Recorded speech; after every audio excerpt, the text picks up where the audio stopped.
کہ کتاب کسی بھی موضوع پہ لکھی جائے، کوئی بھی موضوع ہو، وہ ناول ہو، افسانہ ہو، کہانی ہو، تاریخی ہو، نفسیاتی ہو، معاشرتی ہو، سیاسی کتاب ہو، جب کتاب تیار ہو جاتی ہے تو مصنف سوچتا ہے کس کے نام انتساب کریں،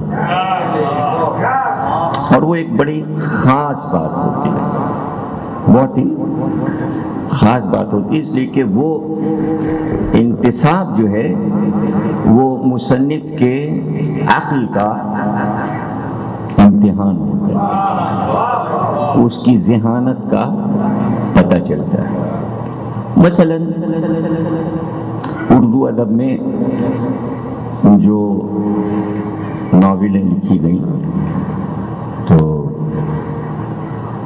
انگلش میں تو خیر بہت پہلے سے رواج تھا، لیکن اردو میں تقریباً 100 سال ڈپٹی نذیر احمد کی کتاب میرات العروس جو ہے وہ پہلا، اس کو آپ ناول کی حیثیت سے کہہ سکتے ہیں کہ ادب میں اسے کہتے ہیں پہلی کتاب ہے۔ ناول یعنی قصہ، کہانی۔ اس کے بعد پھر اخلاقی کتابیں لکھی جاتی رہیں، ایسے ناول کے جو اب بھی اردو ادب میں کورس میں پڑھائے جاتے ہیں۔ اصلاحی اور ایک سلسلہ نکلا کہ صاحب راشد الخیری اور خواجہ حسن نظامی اور یہ سب بڑے اعلیٰ پائے کے ادیب گزرے ہیں کہ جنہوں نے ناول لکھے۔ ہوتے ہوتے ہوتے ہوتے ایک سلسلہ 100 سال میں آیا اور بڑے بڑے ادیب پیدا ہوئے، اور جب ان کا دور ختم ہو گیا، ڈپٹی نذیر احمد، ذکا اللہ، خواجہ حسن نظامی، راشد الخیری، سجاد حیدری الدرم، تو اس کے بعد جو دور آیا منشی پریم چند، اس کے بعد پھر دور آیا حاجی عباس حسینی، پھر اس کے بعد دور آیا کرشن چندر، اس کے بعد دور آیا رئیس احمد جعفری، عادل رشید، دت بھارتی، گلشن نندا۔ اب یہ دور بڑھتا رہا یہاں تک کہ قرۃ العین حیدر، اور انہوں نے ایسا ناول لکھا، ناول تو بہت سے لکھے انہوں نے، تقریباً کوئی 10-12 ناول لکھے انہوں نے، ابھی انتقال ہوا ان کا 3-4 مہینے پہلے۔ سب سے پہلا ناول ان کا تھا سفینہ غم دل، اس کے بعد سیتا ہرن، شیشے کے گھر، لیکن جو سب سے اہم انہوں نے کتاب لکھی جب وہ پاکستان میں انفارمیشن ڈائریکٹر تھی، اور اس کے بعد پاکستان چھوڑ کے ایوب کے دور میں ناراض ہو کے چلی گئی، اور پھر انہوں نے ہندوستان کی نیشنلٹی دوبارہ لے لی۔ تو اس دور میں انہوں نے ہنگامی حالات میں جو ناول لکھا وہ 1500 صفحے کا ہے،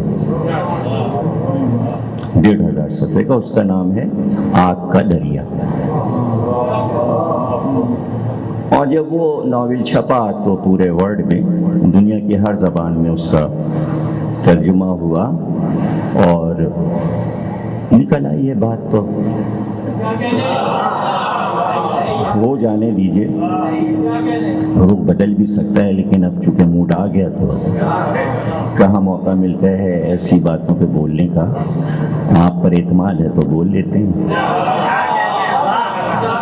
تو یہ فیصلہ ہوا کہ صاحب یہ اردو ادب کا سب سے بڑا نام ہے۔ اب بچوں کے لیے بتا دیں کہ اس میں کیا ہے۔ 1500 صفحے ظاہر ہے کہ سنائے تو نہیں جا سکتے، لیکن یہ تو بتایا جا سکتا ہے کہ 1500 صفحے میں کیا ہے۔ 1500 صفحے میں انہوں نے یہ بتایا کہ ایک نوجوان ہے جو ایک کردار ہے، اور وہ ہر جگہ پیدا ہوتا ہے۔ 5000 برس پہلے جب پیدا ہوا تھا تو کس ماحول میں زندہ رہا، اس کے بعد پھر 5000 برس کے بعد پھر وہ پیدا ہوا، تو وہ کبھی مہاتما بدھ کے دور میں پیدا ہو جاتا ہے، کبھی ہندو معاشرے میں پیدا ہو جاتا ہے، کبھی وہ انگریزوں کے یہاں پیدا ہو جاتا ہے، کبھی وہ مسلمانوں کے یہاں پیدا ہو جاتا ہے۔ کردار ایک ہی ہے، اس کے نام بدلتے رہتے ہیں، کبھی وہ گوتم ہو جاتا ہے، کبھی وہ رام ہو جاتا ہے، کبھی وہ رحمان ہو جاتا ہے، اور وہ ہر دور میں اپنے معاشرے سے پریشان ہے کہ یہ کیا معاشرہ ہے، کیا ماحول ہے۔ تو وہ تہذیبوں سے گزرتا ہے، ملکوں میں نہیں پیدا ہو رہا، شہروں میں نہیں پیدا ہو رہا، وہ تہذیبوں میں پیدا ہو رہا ہے، تہذیبوں سے گزرتا ہے، تہذیبوں سے گزرتا ہے۔ جب وہ انگریز ہے تو وہ سفر کرتا ہے یورپ سے اور آتا ہے، اور وہ دہلی آتا ہے ہندوستان میں، اور پھر لکھنؤ جاتا ہے، اور پھر لکھنؤ میں وہ مہمان ہو جاتا ہے گھر میں۔ جس گھر میں مہمان ہوتا ہے وہ ہندو گھرانہ ہے انگریز،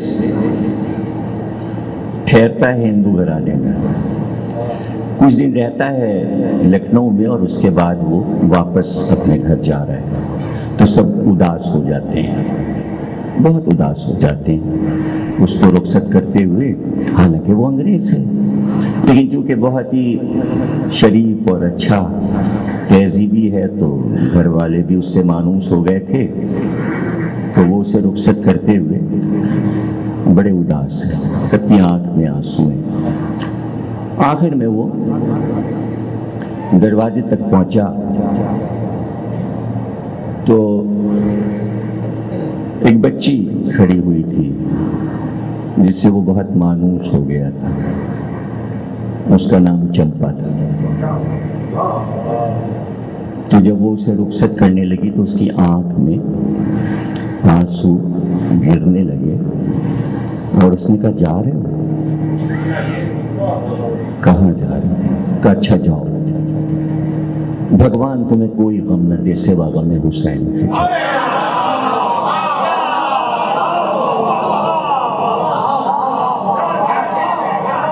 وہ پلٹا اور پلٹ کے کہنے لگا یہ کون سی دعا دی تم نے ہمیں، یہ کون سی دعا دی تم؟ تو اس نے کہا کہ بھئی ہم یہ تو نہیں جانتے کہ یہ کون سی دعا ہے، لیکن لکھنؤ کے ہندو ہوں یا مسلمان، ہر مسافر کو یہی دعا ہے۔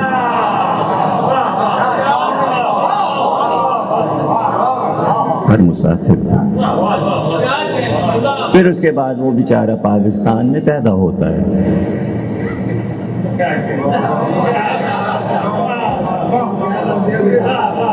اور کچھ بتانے کی ضرورت نہیں ہے، اور وہ PCHS میں مکان لے کے، پہلے تو وہ جھگیوں میں جیکب لائن میں رہتا ہے، اور پھر وہ ہاؤسنگ سوسائٹی میں رہتا ہے، اور پھر بحثیں ہوتی ہیں کہ اسلام کیا ہے اور کیا ہے، اور پھر وہ اسی الجھاوے میں رہتا ہے کہ بھئی یہ اسلام نہیں سمجھ میں آتا۔ یعنی آخری چیپٹر میں یہ بحث ہے کہ وہ فواد اس کا نام ہے، جب وہ پاکستان میں پیدا ہوا ہے تو وہ کہتا ہے بھئی یہ اسلام میرے سمجھ میں نہیں آتا، چوتھے خلیفہ اور رسول کی بیوی آپس میں لڑ رہے ہیں، یہ اسلام کیسا ہے؟ یہ کیسا اسلام؟ یہ میں نے آپ کو 1500 صفحے سنا دیے۔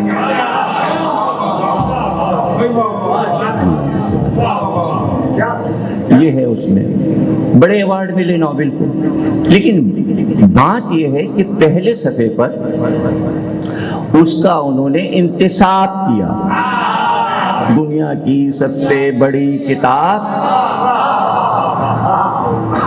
پہلے صفحے پہ لکھا میں اس کو انتساب کر رہی ہوں میرنیس کے ایک شعر کے نام، انیس دم کا بھروسہ نہیں، ٹھہر جاؤ چراغ لے کے کہاں سامنے ہوا کے چل۔